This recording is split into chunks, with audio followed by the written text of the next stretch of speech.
Cabin mate 24 hours study hall and work space mobile app download చేసుకుని ఇప్పుడే మీ cabin book చేసుకోండి.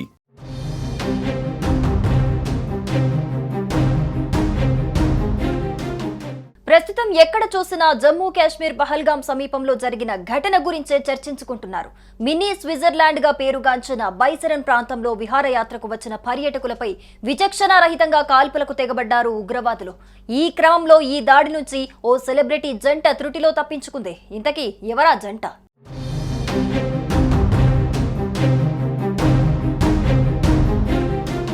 ప్రముఖ television నటి దీపికా కాకర్, ఆమె భర్త షోయాబ్ ఇబ్రహీం ముష్కర్ల దాడి నుంచి త్రుటిలో తప్పించుకున్నారు.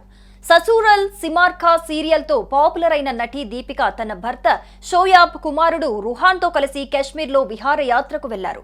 పర్యటనలో భాగంగా పహల్గాంకు కూడా వెళ్లారు. ఈ ఫోటోలను సోషల్ మీడియాలో పంచుకోవడంతో దాడి సమయంలో వారు కూడా అక్కడే ఉన్నారేమోనని అభిమానులు ఆందోళన చెందారు.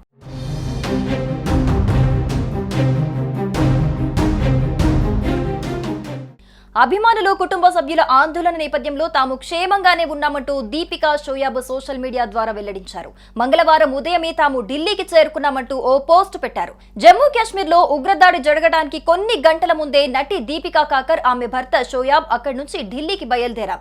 హాయ్, మీరందరూ మా శ్రేయస్సు కోసం శ్రద్ధ వహిస్తున్నారు. జమ్మూ కాశ్మీర్ నుంచి ఏప్రిల్ 22 ఉదయమే ఢిల్లీకి బయలుదేరామని తెలిపారు. క్షేమంగా ఢిల్లీ చేరుకున్నాం. అందరి ఆందోళనకు ధన్యవాదాలంటూ రాసుకొచ్చారు. దీంతో అభిమానులు ఊపిరి పీల్చుకున్నారు.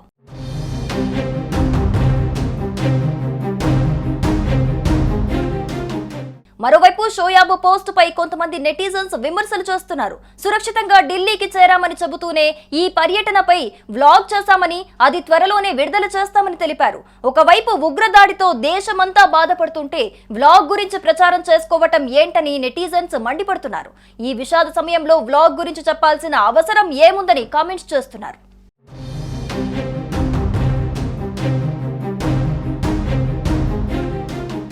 సుమన్ టీవీలో మీ పర్సనల్ అండ్ బిజినెస్ ప్రమోషన్స్ కోసం కింది నెంబర్కి కాంటాక్ట్ చేయండి.